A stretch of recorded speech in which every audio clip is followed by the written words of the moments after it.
Joining us now is Wisconsin Senator Ron Johnson. He's a member of the Senate Finance Committee. Senator, good to see you. Of course, we can't talk about what we don't know. It hasn't come out yet. But what do you make of the timing of this? We saw David Weiss drag his feet for 5 years on a Hunter Biden indictment and finally came out with this crazy plea deal that a judge broke apart. Jack Smith, though, and the DA down there in Georgia, Fani Willis, come out lickety-split with these indictments against Trump to get him in before the election, right? Well, David, certainly folks from the Republican Party and the conservative end of the spectrum view these indictments as political in nature. They're partisan. They're intended to impact the 2024 election. We've already seen federal law enforcement now impact 3 presidential elections in 2016, 2020, and now once again in 2024. We unfortunately do not have a system of justice that treats everyone individually. We have multiple systems of justice, quite honestly. And this is not what America needs. We need to unify and heal this nation. We need, one set of laws, and we need those laws administered fairly and evenly across the spectrum. Now, I hate to speculate about what's in the indictment, which is pending. We still don't know if it's going to come out.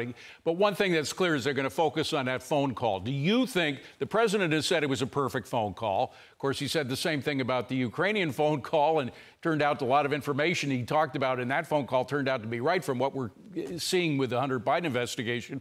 But what about his phone call to Georgia? Do you think there was anything wrong with what we know about that phone call? Well, again, I'll let the legal system figure that out. What I do know is there are all kinds of irregularities in the 2020 election. That is indisputable. I know that the media, I know the Democrats want to sweep all that under the rug. But let's face it, the Carter-Baker Commission, a completely bipartisan commission, said that absentee ballots were the greatest source of potential fraud in elections. And what did we do during 2020? We used COVID as an excuse to double the number of absentee ballots while we relaxed all kinds of controls over those absentee ballots. And we saw that here in Wisconsin. But unfortunately, what ends up happening is courts don't want to look at these issues. It's galling for me to hear, 60, 70, 80 courts have looked at this, and they've all rejected the claims. Very few of those courts actually looked at any of the evidence. They just dismissed these cases as being moot or cloak of latches or some other legalism, and they just never looked at the evidence. And then we moved on. We declared the Electoral College voted, and that's how our system works, and Joe Biden became president. But we never resolved these issues, and it is galling to conservatives that all these irregularities were completely dismissed and swept under the rug. Now it's assumed that some of what Jack Smith came out with in his indictment of Trump will be repeated in what we hear about this. That is to say that these prosecutors are trying to get inside the mind of Donald Trump and say that he actually knew that he had lost the election, but he said that he hadn't, to speaking to Georgia, to whomever he was talking to. You know the president pretty well. You know what he thinks about the 2020 election. Do you think he was lying when he was suggesting that it was stolen from him?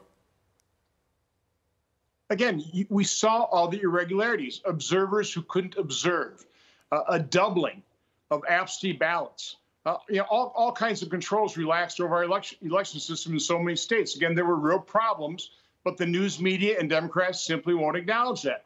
Now, I find it interesting that they're accusing people of being election deniers in 2020. Well, what happened in 2016?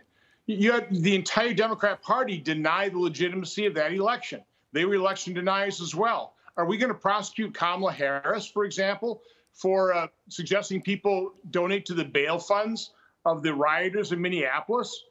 We focused on January 6th, and it is reprehensible. I condemned it. But what about the more than 500 riots that occurred in the summer of 2020, where we had 2,000 law enforcement officials injured, a couple dozen people died, a couple $1 billion of property damage? We ignore that. We sweep all that under the rug. So the double standard in the reporting is grotesque, and that certainly is not helping heal our nation. Let's talk about the David Weiss appointment as special counsel. David Weiss has a pretty checkered history in this. I mentioned the fact that he dragged out the Hunter indictment by 5 years before he came to this plea deal that was broken up at the last minute by a judge who dared to ask some pretty critical questions. She'd never seen a plea deal agreement like that. Plus, you have a whole lot of questions about the IRS whistleblowers and whether he was trying to prevent them from looking at whether there was a Joe Biden connection. What do you make of this particular appointment? It's not necessarily the special counsel appointment in general, but it's this particular prosecutor getting that job. Yeah, it's a sad joke is what it is. It's another indication of corruption within the Department of Justice. You know, not only is he from outside the government, that's one of the rules in terms of who should be appointed special counsel, but even more important, a special counsel should be independent. You know, David Weiss is probably the least independent person on the planet to be named special counsel. I mean, he's the one that really was in charge of the sleazy plea agreement that the judge blew the whistle on. He's the one that allowed the statute of limitations to run out over his 5-year investigation where he did nothing. But he let the statute of limitations run out on some of the more serious tax violations. But Senator, let me just throw at you the comeback that you get from Democrats who say he was appointed by President Trump. How could he be biased against him?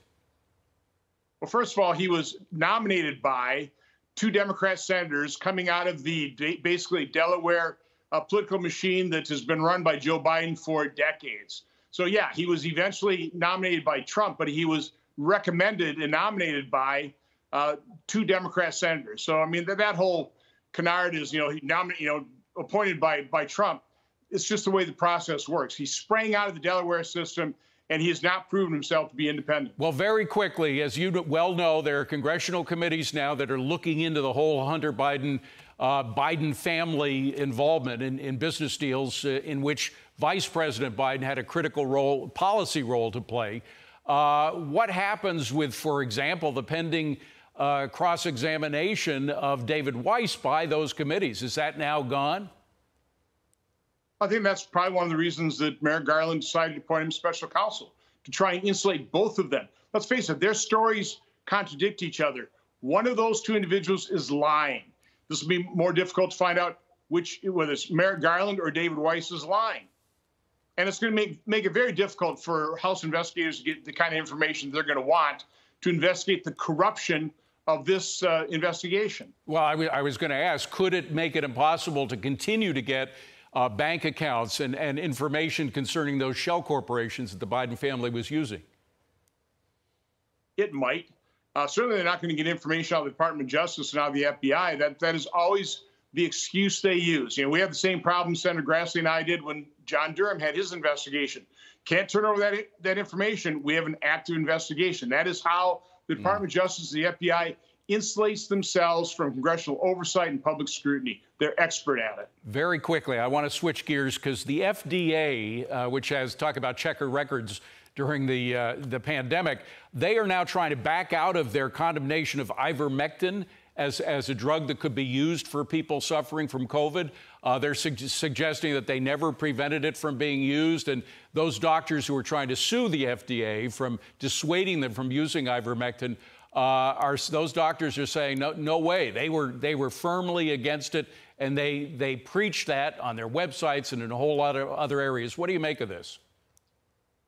It was a travesty the way the FDA and our health agencies sabotaged the early treatment of COVID.